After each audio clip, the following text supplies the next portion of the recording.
Est-ce que vous vous souvenez de cette vidéo ?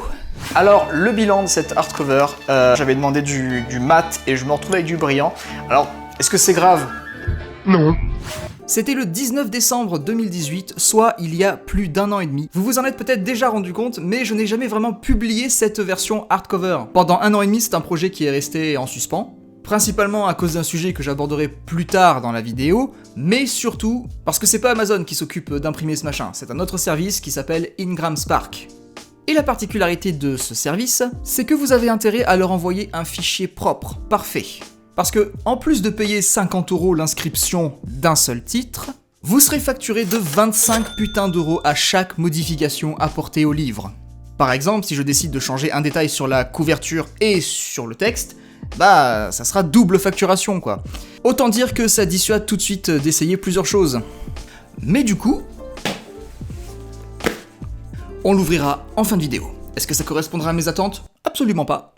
On va pas se mentir, du point de vue de l'opinion publique, l'auto-édition n'a pas franchement une image flatteuse. Certes, ça a l'avantage d'être à la portée de tous, mais pour beaucoup, le fait que justement ça soit à la portée de tous, c'est aussi un inconvénient en soi. Pourquoi ? Tout simplement parce que c'est la porte ouverte au grand n'importe quoi. Et bien que l'auto-édition n'abrite pas que des amateurs ne sachant absolument pas utiliser un PC, sa triste réputation est tirée directement de ces auteurs peu regardants sur la qualité de leur contenu. De fait, quand on annonce au public qu'on est en auto-édition, le plus souvent ça peut revenir à se tirer une balle de 367 Magnum dans le pied. Et là, y a plus de pied. Avant de vous détailler les raisons de mon choix pour l'auto-édition, on va d'abord répondre à une simple question. Pourquoi choisir l'auto-édition ? Et en vrai, il n'y a pas qu'une seule bonne réponse. À mon sens, il y a au moins 3 catégories de personnes qui se dirigent vers l'auto-édition. Il en existe d'autres, bien sûr, mais c'est celle que j'ai rencontrée le plus souvent durant mes 2 petites années d'expérience. La première, et celle qui prédomine, je pense, c'est l'auto-édition par dépit. L'auteur n'arrête pas d'essuyer des refus de maisons d'édition au point où ça en devient un running gag insupportable. À force, il commence à se dire que son œuvre ne prendra jamais totalement vie. Tout ça parce que des tierces personnes jugent que ça ne mérite pas d'investir de l'argent dedans. Il faut alors comprendre la frustration que l'auteur peut ressentir d'avoir enfin achevé son œuvre sur laquelle il a probablement passé plusieurs années, mais qui risque de ne jamais voir le jour. Dans la majorité des cas, le bouquin finit dans un placard ou dans un dossier sur le PC qui se perdra au fil des années. Mais il arrive que certains n'en démordent pas. Ils ne veulent rien lâcher et ils ont raison de le faire. Si personne n'a envie de croire en leur projet, c'est pas grave, eux ils continuent d'y croire et ils ne lâchent rien. Ils veulent être édités et pour ça ils vont se tourner vers leur ultime solution afin de prouver leur valeur, l'auto-édition.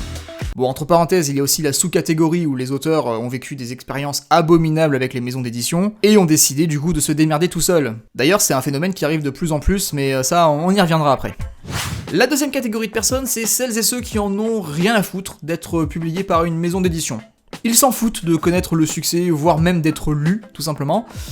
Eux, ils veulent juste, le plus souvent, publier leurs romans pour eux-mêmes, et pour leurs proches, éventuellement. Ils ne cherchent pas spécialement à avoir une communauté ou quoi que ce soit. Ils font ça dans leur coin, ça leur fait plaisir, ils sont contents. Ils ont leur bouquin entre les mains, un peu à la manière de Photobox, où tu peux imprimer ton livre photo, voilà, pour eux c'est exactement la même chose. Très souvent, il y a très peu, voire pas du tout d'efforts sur la présentation, sur la couverture, sur le bouquin en lui-même en fait. Et c'est malheureusement à cause d'eux que la réputation de l'auto-édition prend cher. Alors je parle pas de tout ce qui est correction, faute d'orthographe, tout ça, non ça c'est un autre problème, j'y reviendrai après, vous allez voir. En vrai, moi je m'en fiche, j'ai rien contre eux, ils font ce qu'ils veulent, du moment qu'ils emmerdent personne et qu'ils sont heureux, c'est le principal. Mais c'est vrai que parfois on tombe sur des trucs complètement what the fuck, des trucs sans concept. Tantôt ça ressemble à un recueil de statuts Facebook, tantôt ça ressemble à une private joke que seul l'auteur peut comprendre. Et c'est un peu ça, le problème. La plupart de ces auteurs ne s'en rendent pas compte, mais en fait ils utilisent un peu l'auto-édition comme Wattpad, plateforme destinée à n'importe qui sachant aligner 2 mots à la suite. Alors, attention, j'ai rien contre Wattpad, au contraire je trouve l'idée de base excellente, mais à mon sens, Wattpad et l'auto-édition n'ont rien à voir ensemble, ce serait même une grosse erreur de les associer. Du coup, comme il n'existe aucun contrôle sur ce qui se fait en auto-édition, chacun est libre de publier ce qu'il veut en fait. Là où une maison d'édition est très sélective, et franchement, on peut pas leur en vouloir. Du coup, l'auto-édition, ça devient très vite une brocante. On y trouve de tout, mais vraiment de tout. Et là où cette liberté de publier ce qu'on veut devrait être une force, non, c'est même tout le contraire. Et ça peut nuire à ceux qui font partie de la première catégorie, comme à ceux que je place dans la troisième, dont je fais partie. Ceux qui choisissent l'auto-édition par choix. Qu'est-ce que ça veut dire? Eh ben tout simplement que les maisons d'édition, ça ne nous intéresse pas. Alors faut pas non plus être hypocrite, hein, si demain Gallimard m'appelle, je vais pas non plus le raccrocher au nez, mais on sait vous et moi que ça n'arrivera jamais. Je ne parle donc pas des grosses maisons d'édition dont la réputation n'est plus à faire depuis des décennies, non je parle plutôt des petites et des moyennes maisons d'édition qui, en 2020, selon nous, n'auraient pas grand chose à apporter de plus, si ce n'est un ou deux détails non négligeables pour le confort, mais quand on fait les pour et les contre, et quand on voit la qualité médiocre de certaines maisons d'édition dont je tairai le nom, on se rend compte qu'au final ça reviendrait exactement au même. Voire ça pourrait être pire. Pour nous, c'est quelque chose de sérieux, on prend pas ça à la légère, et on fait tout ce qui est en notre pouvoir pour assurer la qualité de notre travail. Et je peux vous assurer que quand on cède les droits de notre œuvre à une maison d'édition qui fournit le strict minimum d'efforts dans ses services, parce qu'ils sont pas aussi pros qu'ils le pensent, ça fait mal au cœur. Alors bien sûr, on se lance pas dans l'auto-édition avec sa bite et son couteau, il faut de la préparation et beaucoup de savoir-faire. C'est pas pour rien que dans auto-édition, il y a auto. Autrement dit, apprends à te démerder tout seul. Et je dirais que c'est la principale qualité qu'il faut avoir en auto-édition. La débrouillardise. Bon, y a pas que ça, mais déjà si dès le départ vous pouvez pas vous empêcher de demander de l'aide à tout le monde et de vous reposer sur le soutien des autres pour percer, vous êtes mal barré pour la suite. Vous devez être capable de vous adapter, de prendre des décisions seul et de maîtriser au moins les bases de tous les métiers liés à l'édition. Bien sûr, on peut faire appel à des professionnels pour nous aider, comme des graphistes ou des correcteurs, hein. De toute façon, on ne peut pas tout faire 100% parfaitement, c'est impossible, mais avoir quelques notions dans plusieurs domaines permet aussi de se sortir d'une galère quand personne n'est apte à nous aider. Croyez-moi, ça arrive souvent. Je sais que ça paraît fou pour certains, mais l'auto-édition n'a jamais été facile. Ceux qui prétendent le contraire, c'est ceux en général qui fournissent le moins d'efforts et qui viennent après se plaindre que leurs romans ne se vendent pas.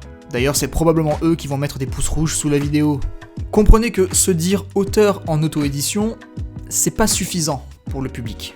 Ce n'est pas en leur disant que vous avez sorti un bouquin que ça y est, tout de suite, tout est acquis, que tout de suite leur intérêt se portera sur vous. Non.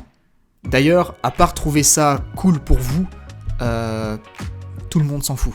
Non mais vraiment, tout le monde s'en fout. Parce que tout simplement, il faut mettre plus que ça sur la table. Il faut leur donner envie de s'intéresser à votre travail en mettant en pratique tout ce que vous aurez appris précédemment. Je sais que pour beaucoup, c'est la partie la moins amusante, mais c'est comme si vous aviez choisi d'ouvrir une entreprise avec un super produit, mais que vous ne faisiez aucun effort pour le rendre attractif auprès de vos potentiels clients. C'est exactement la même chose. De mon côté, j'avais la chance de posséder déjà depuis des années des compétences qui m'ont énormément aidé dans mon expérience. Notamment l'infographie, le montage vidéo et le marketing qui, avant de me lancer dans l'auto-édition, ne me servaient pas des masses, à part pour des petits boulots de merde dans la pub. Et d'ailleurs, je pense même que ce sont les compétences les plus importantes à avoir et à maîtriser en auto-édition. Tout simplement parce que notre terrain principal, c'est Internet, c'est là-dessus qu'on travaille, et vous n'êtes pas sans savoir que la concurrence sur Internet, elle est démoniaque, et donc l'identité visuelle est capitale pour pouvoir se démarquer des autres. Savoir se vendre, se mettre en avant et communiquer intelligemment autour de son œuvre est beaucoup plus important que l'œuvre en elle-même. Mais ça veut surtout pas dire qu'il faut mettre moins d'efforts dans l'œuvre, me faites pas dire ce que j'ai pas dit. Le truc c'est que le monde fonctionne comme ça depuis toujours. Du moment que ça présente bien, ça marche. Et ça, une maison d'édition n'a pas le temps de s'en occuper pour vous. En tout cas, elle n'a pas le temps de s'y consacrer pleinement, parce qu'il faut bien comprendre que vous n'êtes pas le seul auteur dans son catalogue. Et d'ailleurs, la maison d'édition compte le plus souvent sur vous pour gérer votre image. Et si personne n'achète votre roman, elle peut avoir le culot de vous le reprocher. C'est déjà arrivé à des auteurs. C'est pour ça que je le dis. Donc vous l'avez compris, quand on est auteur auto-édité, on n'est pas juste auteur. C'est comme si vous étiez le capitaine d'un navire et que malgré votre rang, vous deviez aussi récurer les casseroles, laver le pont, déployer les voiles, bref, le seul équipage à bord, c'est vous, et il n'y a que vous pour maintenir le cap. Maintenant, on reste des humains. Il y a des choses qu'on ne peut pas tous maîtriser. Surtout quand on débute, une erreur est très vite arrivée. Depuis le début de cette vidéo, c'est vrai que je mets l'accent sur le fait de tout faire soi-même. Mais à un moment donné, il faut aussi rester raisonnable. Certains n'arriveront peut-être jamais à réaliser eux-mêmes leur couverture, certains n'arriveront jamais à créer une stratégie de com pour leur livre, et certains n'arriveront jamais à faire leur correction tout seuls. Oui, c'est moi que je vise. Je vais vous raconter une histoire qui m'est arrivée à ce sujet d'ailleurs. Je vous préviens, vous allez avoir envie de me mettre des baffes, ce qui sera parfaitement normal. Déjà là, rien que d'y penser, j'ai envie de m'étrangler. Nous sommes en mars 2018, je viens de poser le point final de Mardas. Et je découvre qu'il y a une phase avant la publication qui s'appelle la correction. Je dis que je découvre car, à cette époque-là, j'ignorais tout de la conception d'un livre édité. J'ignorais tout de la création même d'un livre. J'ai tout appris sur le tas en me démerdant tout seul parce que je connaissais personne du milieu. J'avais que internet pour m'aider et en plus je me tenais assez éloigné des groupes sur les réseaux sociaux parce que ça a jamais été mon truc. Et donc j'apprends que je vais devoir passer par cette étape-là, qui est donc... Et je me dis, bon, c'est pas si terrible que ça va bien se passer. Non. N'ayant pas les moyens de me payer un service de correction et étant incapable de voir les fautes sur mon propre texte, je décide donc de faire appel à un outil. C'est là que je découvre le logiciel Antidote. Pour ceux qui savent pas, très vite, Antidote, c'est un logiciel de correction, mais pas seulement. C'est un logiciel qui est très performant et qui est souvent utilisé en maison d'édition. Bref, j'installe Antidote, et là, je fais quelque chose que je n'ai jamais fait avant. Et aujourd'hui encore, je ne saurais même pas l'expliquer. J'ai l'habitude de me former sur des logiciels. Ça a été mon métier pendant quelques temps, je formais des personnes sur des logiciels de tout type. Et du coup, j'avais l'habitude de passer énormément de temps à apprendre le programme en question avec beaucoup de pratique. Ce qui a été le cas pour Photoshop, After Effects, Adobe Premiere. Mais là, avec Antidote, ça n'a pas été le cas. Tout est allé très vite, je n'ai pas pris le temps de l'apprivoiser suffisamment.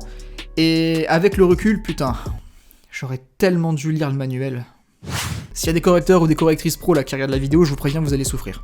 Qu'est-ce que je fais ? Eh ben, je sélectionne un paragraphe à la con, pris au pif dans mon bouquin, et je le teste sur Antidote pour voir si c'est pas du flan, pour voir si c'est si efficace que ça en a l'air.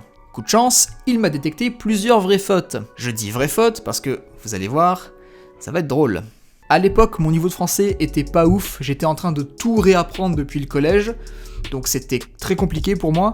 Et forcément, quand je vois qu'un logiciel est non seulement capable de pointer du doigt les fautes que je fais, mais qui en plus est capable de les corriger, pour moi c'est bon, c'était plié quoi. Voyant que ça marche, je me dis, parfait, je peux avoir confiance. Vous sentez la décision de merde arriver là ? Ouais. Pensant naïvement bien faire, je sélectionne tout mon texte. Pourquoi, Michael ? Pourquoi as-tu été si stupide ? Vous savez ce qui s'est passé. J'ai tout corrigé en un clic. Laissez-moi 2 secondes pour faire le point sur ma vie. Le pire, c'est que on n'est même pas sur une erreur de débutant, là. C'est comme si j'avais perdu tout mon QI d'un coup. Comme c'était la première fois que je m'y collais, j'ai totalement sous-estimé l'importance qu'avait la correction. Et à ce moment-là, je me rends pas encore compte, mais je viens de gâcher 4 ans de travail en un clic. Ce qui s'est passé concrètement, c'est que en plus de mes fautes déjà présentes, Antidote a dû en corriger quelques-unes quand même, faut pas déconner, mais ce n'était rien comparé aux centaines d'autres qu'il m'avait rajoutées. Parfois même se payant le luxe de changer carrément des mots. Ce qui rendait du coup certaines phrases incompréhensibles. Mais ça, je ne m'en suis pas rendu compte tout de suite. Bah non, c'est une fois que j'ai reçu l'exemplaire final et que je me suis amusé à le relire pour le kiff. Ah bah le kiff, il a pas duré très longtemps. Soyons clairs, c'est entièrement de ma faute. C'est incontestable, ça aurait pu être évité. Et ce qui est arrivé, ça a été une très grosse leçon. Parce que vous l'avez peut-être pas vu, mais pendant ces 2 dernières années durant lesquelles la correction est passée entre plusieurs mains, parce que Antidote avait vraiment massacré le livre, pendant ces 2 années et jusqu'à il y a quelques semaines encore, parce que ça a vraiment duré longtemps cette merde, psychologiquement ça a été assez dur à gérer. Parce que c'est pas comme si le bouquin avait bidé à cause de ça. Au contraire, le bouquin se vendait bien, très bien même. Justement parce que j'avais bien fait mon taf sur le reste. Mais en vrai, j'arrivais pas à m'en réjouir. En plus de culpabiliser sérieusement, je galérais à le faire corriger, et le fait que les gens se le procuraient, le payaient, et découvraient ça après, à la fin, j'en avais honte. J'hésitais clairement à le dépublier, et je crois que c'est terrible pour un auteur d'avoir honte de son propre roman dans lequel il a mis toute son âme. Et ça, je ne veux plus jamais le ressentir. Aujourd'hui, c'est clair que je ne laisserai plus jamais passer un truc pareil. Depuis, j'ai appris à utiliser Antidote et je m'en sers encore. Et cette fois, je vérifie un par un chaque putain de mot qu'il me souligne.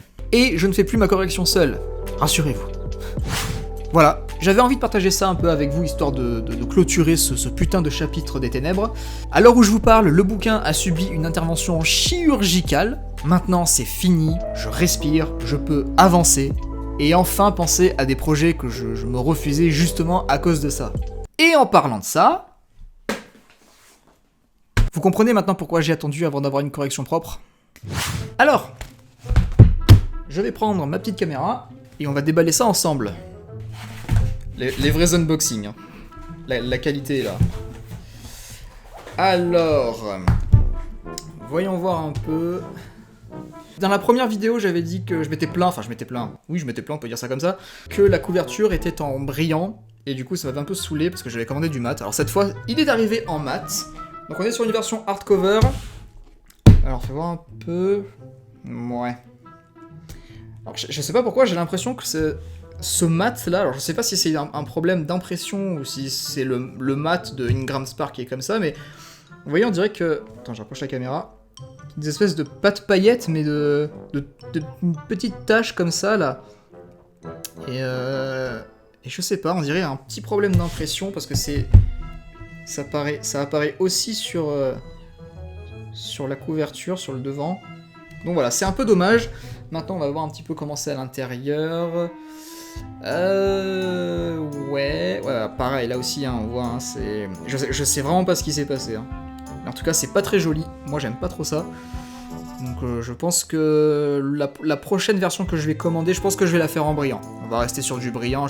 Pour le coup, le brillant, ça rendait plutôt bien au final. Le papier, je l'avais déjà dit dans la première vidéo, le papier est exquis. On a envie de se frotter le visage avec tellement c'est doux. Et là, fais voir. Oh non, regardez ça. Non, on dirait que quelqu'un a mis des pellicules sur mon livre. C'est littéralement, c'est ça, quoi. Alors, on voit que j'ai mis ma petite tronche ici. J'ai changé un peu le texte pour la biographie, mais il n'y a rien, c'est même pas une vraie biographie, on s'en bat les couilles. J'ai voulu faire ça aussi, voilà, dans la même collection, mais c'est pas centré. Et évidemment, moi ce que j'adore le plus, ce que j'aime, il y a le petit nom qui fait plaisir, en lettres dorées. Moi, j'aime bien, c'est joli.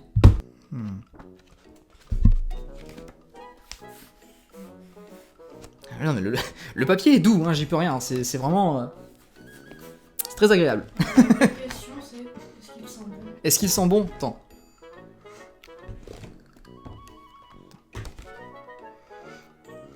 C'est marrant parce que j'ai l'impression qu'il a une odeur, mais genre, c'est pas l'odeur du bouquin, tu vois, c'est l'odeur d'un vrai bouquin, c'est une odeur... elle est discrète, tiens, vas-y, dis-moi ce que t'en penses. Mais tu sens qu'il y a une odeur quand même, tu vois, c'est pas... Ouais, il y a une odeur, hein, c'est pas comme ceux d'Amazon. Hein. Genre, attends.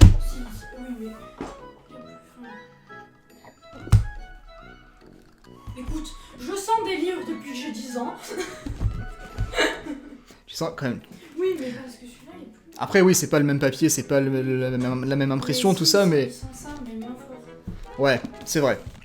C'est vrai. Donc, celui-là a une odeur, les amis. Donc, ce qui est aussi une bonne nouvelle, parce que c'est vrai que ceux d'Amazon, bah, ils sentent rien. On peut même pas dire qu'ils puent, hein, ils sentent rien du tout, Ouais, c'est nul, c'est la tristesse absolue. Dans tous les cas, merci d'avoir suivi cette vidéo. N'hésitez pas à me suivre sur Instagram puisque d'ici quelques jours, ou peut-être que c'est déjà le cas à l'instant où vous regardez cette vidéo, je lancerai un concours pour remporter un exemplaire de Mardas. Alors, peut-être pas celui-là parce que celui-là il est pour moi, faut pas déconner, je le garde. Et en plus du premier tome, je ferai gagner des petits goodies que j'ai préparés spécialement pour vous. Donc si ça vous intéresse, n'hésitez pas, ça ne vous engage à rien. D'ici la prochaine vidéo, portez-vous bien, des bisous, ciao!